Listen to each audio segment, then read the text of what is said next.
Para sahabat, sebenarnya kabupaten itu adalah sebuah desa besar. Artinya kabupaten itu terdiri dari aglomerasi ya, sekian banyak desa. Wilayah kabupaten terdiri dari wilayah desa atau desa berada dalam wilayah kabupaten. Memang kabupaten itu punya urusan yang terlalu banyak. Indonesia ini termasuk negara yang agak bermasalah ketika berbicara desentralisasi. Negara-negara kesatuan termasuk Inggris Raya maupun Cina itu meletakkan otonomi yang lebih besar itu pada provinsi karena jangkauan yang lebih besar dan dia akan berbicara regional development atau pembangunan wilayah yang lebih besar. Sehingga ini tidak menimbulkan terlalu banyak bahasa teknokrat itu eksternalitas antar kabupaten ya. Jadi eksternalitas itu misalnya soal sampah gitu ya. Sampah itu jadi masalah. Di DIY itu ada masalah Bantul itu ketempatan sampah, produsen sampahnya terutama dari kota Jogja maupun dari Sleman gitu ya. Tetapi karena itu diurus oleh kabupaten maka harus repot lagi bikin kerjasama dan sebagainya gitu. Jadi artinya koordinasi itu diperlukan karena kewenangan yang tidak jelas gitu. Artinya sebenarnya kalau kewenangan yang punya dampak eksternalitas cukup besar itu lebih baik ditarik ke level yang lebih tinggi, yaitu pemerintah provinsi. Kabupaten juga punya urusan yang banyak, terutama ini pendidikan dan kesehatan, pendidikan dasar SD sampai SMP, kalau SMA udah diatur diurus oleh provinsi, ini udah lumayan meskipun itu juga sempat menimbulkan gejolak di banyak kota ya, terutama kota karena pendidikan yang sudah dikelola oleh pemerintah kota itu sudah mapan, sudah lebih baik gitu. Kabupaten tentu juga punya kewenangan, punya kewajiban infrastruktur ini ya. Nah ini banyak masalah ini, banyak yang rusak itu. Tidak usah jauh-jauh di Klaten itu tempat ini ya. Kalau saya pulang kampung itu udah parah lah. Rusak banget lah. Itu beda dengan Sukoharjo, tempat kelahiran saya gitu. Kalau Sukoharjo itu infrastruktur jalannya sudah bisa diselesaikan dalam tempo 20 tahun. Ya, kalau Klaten memang parah gitu. Nah, nanti pertanian lagi ya. Jadi banyak sekali dan nanti termasuk desa. Jadi desa itu menjadi urusan wajib. Ya.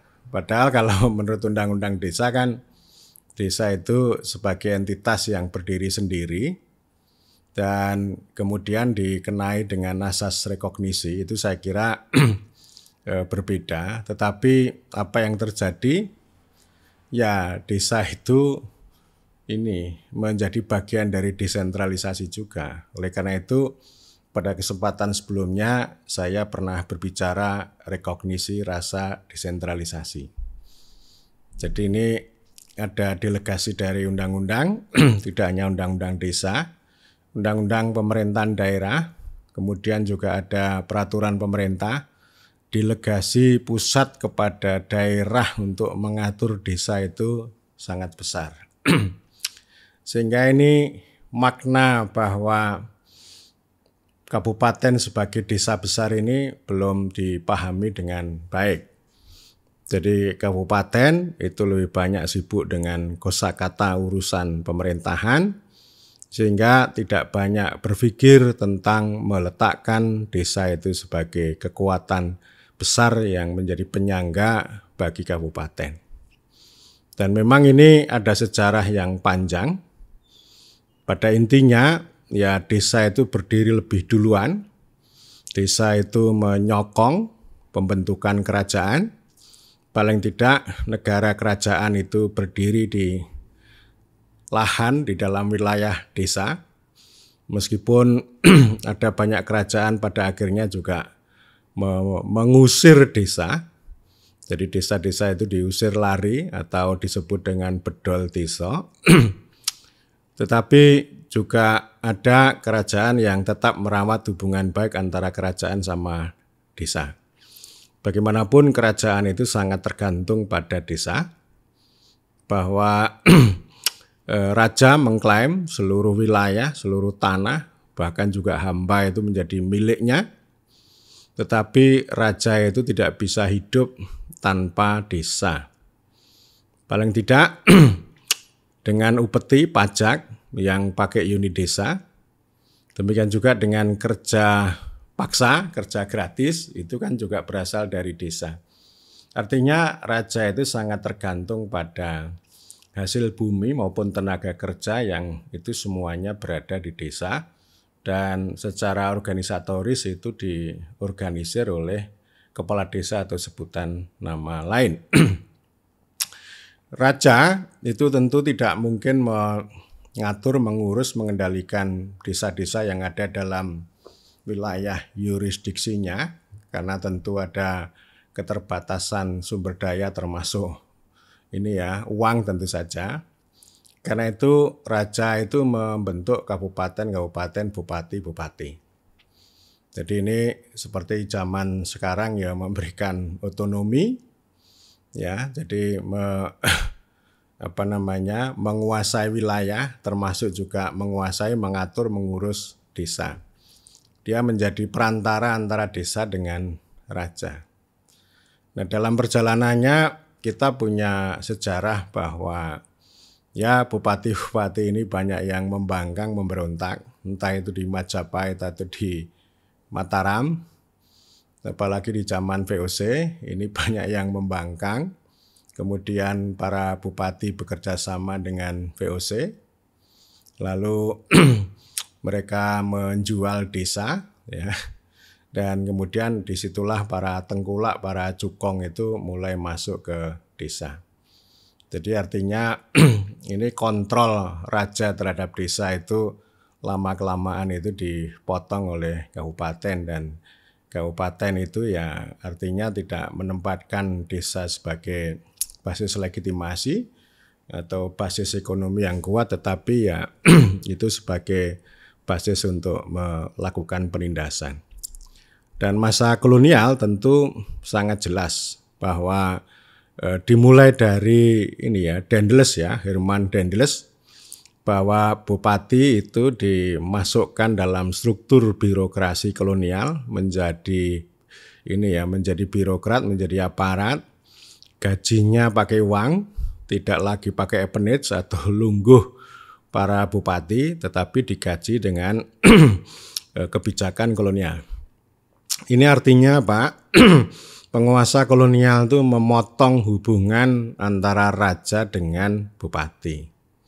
Itu meneruskan policy yang sudah ditempuh oleh VOC sebelum Daendels itu datang. Ya. Nah ini bupati ini menjadi sangat kuat, luar biasa gitu ya. Dia menjadi birokrasi karena memang sejak dulu ya bupati ini tidak dipilih oleh rakyat, melainkan ya ditunjuk dari atas. Dalam perjalanannya penguasa kolonial kan melakukan penataan, termasuk desentralisasi WET itu ya, awal tahun 1900-an. Desa ditempatkan sebagai double ya. Di satu sisi dia sebagai kesatuan masyarakat hukum pribumi atau sering disebut Volksgemeenschap.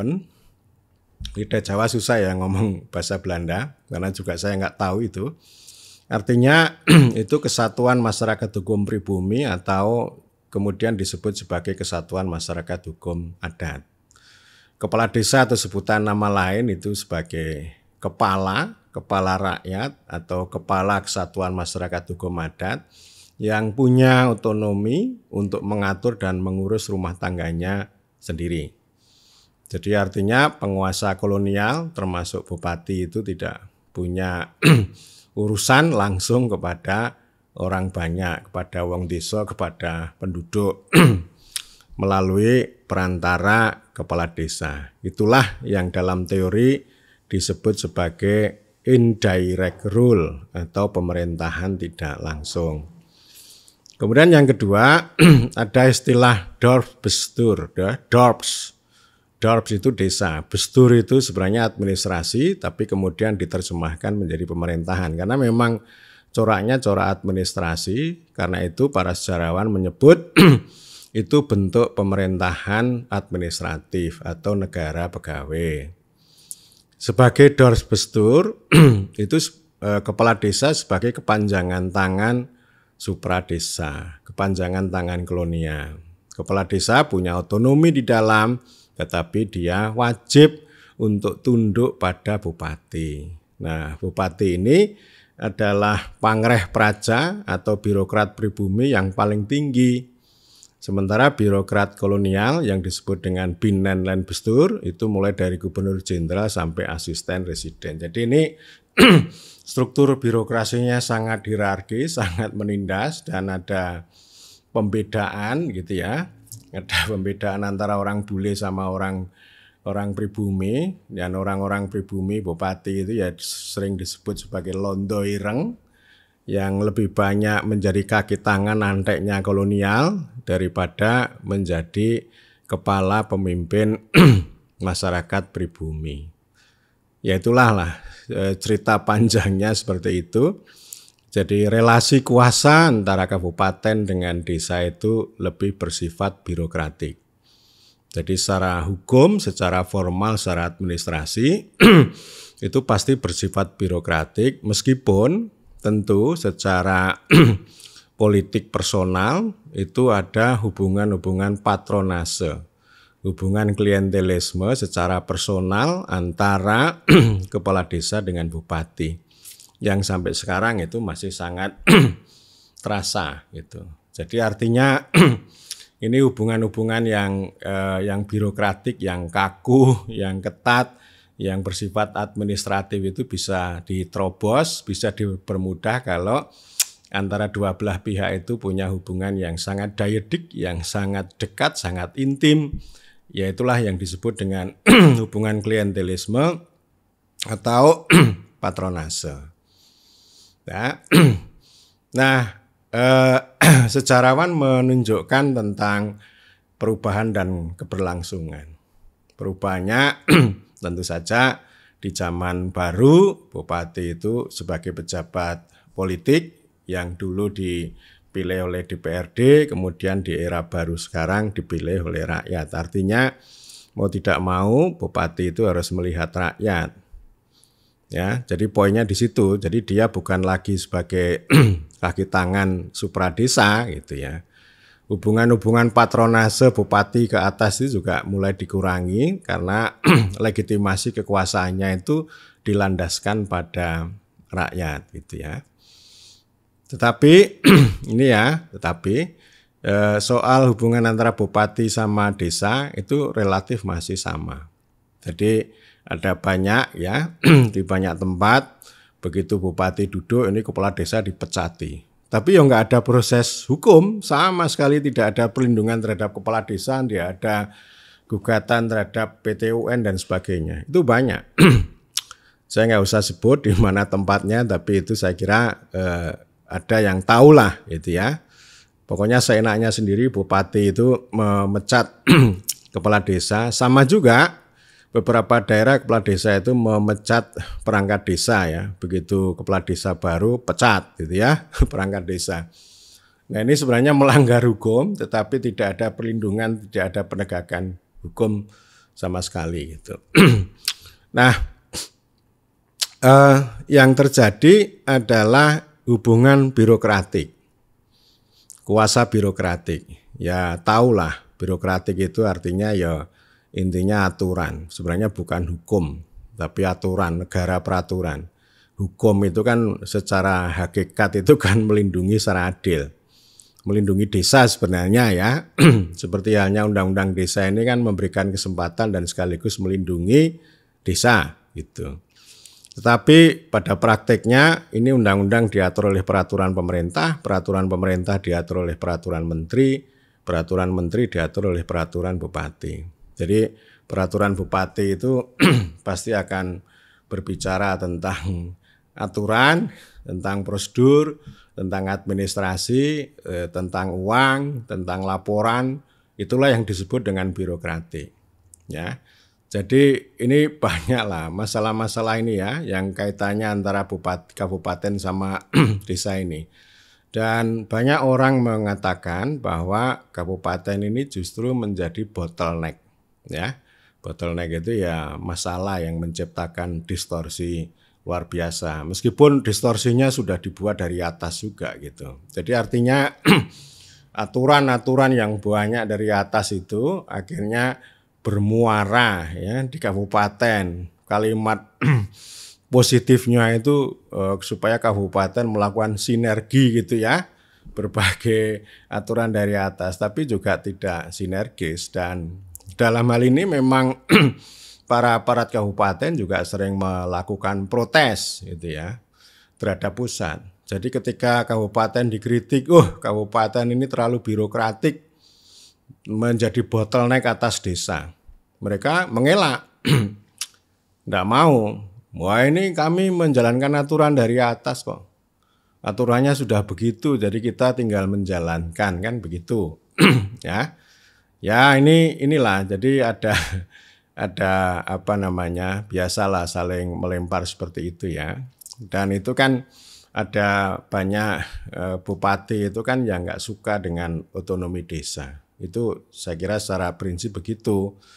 Ada bupati mengatakan bahwa otonomi berhenti di tangan saya. Ada bupati menyalurkan dana desa ya ditunda, ya tunda-tunda, nggak tahu ini maksudnya apa. Karena aturannya banyak gitu ya. Kemudian bupati mengatakan, hari ini dana desa saya serahkan. Kan senang ini kepala desa. Tapi habis itu dilanjutkan kalimat kedua, hati-hati penjara menunggu kalian. Ya. Jadi ini maksud saya hubungan hukum administrasi ini sangat birokratik. Kalau hubungan politik ada yang bersifat personal. Ini ada patronase lah. Bupati kan juga butuh kepala desa kalau mau melanjutkan jabatannya ya. Dan itu di mana-mana begitu. Kepala desa memanggil ibu, memanggil bapak gitu ya. Itu sangat sangat personal banget ya. Karena itu tadi itu implikasi dari struktur aturan yang menempatkan kuasa bupati terlalu besar pada desa. Mengatur, mengurus, menyalurkan uang dan sebagainya. Jadi kalau tidak ditopang dengan loyalitas gitu ya, itu bisa jadi masalah. Bisa diperkarakan juga ke penegak hukum. Jadi kepala desa yang berani-berani membangkang, itu urusannya bisa panjang lebar. Jadi ini pola hubungan politiknya itu bersifat politis, patronase, kemudian hukumnya, administrasinya sangat birokratik sehingga ini prakarsa desa itu tidak tumbuh dengan baik. Dan itu bisa saja kalau misalnya kita bicara BUMDesa ya, ini banyak bupati kabupaten itu yang mewajibkan desa itu bikin BUMDesa. Setelah dibikin lalu mangkrak. Saya sudah cerita di sama Putra Perdana di podcast saya mengenai BUMDesa ya. Ada istilah BUMDesa pedati perintah dari bupati. Jadi maksud saya ini hubungan birokratik ini tidak menarik menurut saya ya. Jadi justru banyak melemahkan desa. Dengan kata lain, kabupaten itu tidak mengatur, mengurus sesuai roh undang-undang desa, tetapi lebih banyak menjalankan fungsi ruling ya. Ruling itu mengatur yang sifatnya hanya do and don't, hanya banyak memberikan larangan batasan, lebih banyak constraint daripada enabling itu. Dan yang yang lebih penting lagi ya kabupaten itu menguasai, ruling dalam pengertian menguasai. Jadi ini bukan governing ya, tapi ruling. Ruling itu kalau secara hukum namanya mengatur, kalau secara politik namanya menguasai. Jadi ini artinya power over, bukan power to gitu ya. Power over itu ya berkuasa atas, itu dominasi ya. Kalau power to itu yang disebut empowerment, membangkitkan dan sebagainya gitu ya. Sehingga ini hubungan-hubungan ini udah menarik. Memang ada banyak pikiran bagaimana pada level hubungan kabupaten sama desa ini dirombak gitu. Atau pada level nasional juga bagaimana kita ini duduk tegak lurus dengan asas rekognisi tanpa desentralisasi, tanpa kuasa birokratik antara kabupaten dengan desa. Nah, saya berharap ini penting ini para bupati ini, saya nggak tahu ya, memang bupati beda-beda ya, karena barangkali ya pengaruh dari ada pakar, ada birokrat, ada teknokrat, itu ini ya berbeda. Itu juga karena naluri gitu ya, karena naluri, oh itu kepala desa itu kan rendahan, itu bawaan saya kan gitu. Itu bisa saja karena naluri, lalu hasrat untuk ruling, untuk menguasai itu jauh lebih besar daripada empowering gitu ya. Oleh karena itu ini penting untuk dibicarakan baik pada level empirik maupun pada level kebijakan di hari-hari yang akan datang.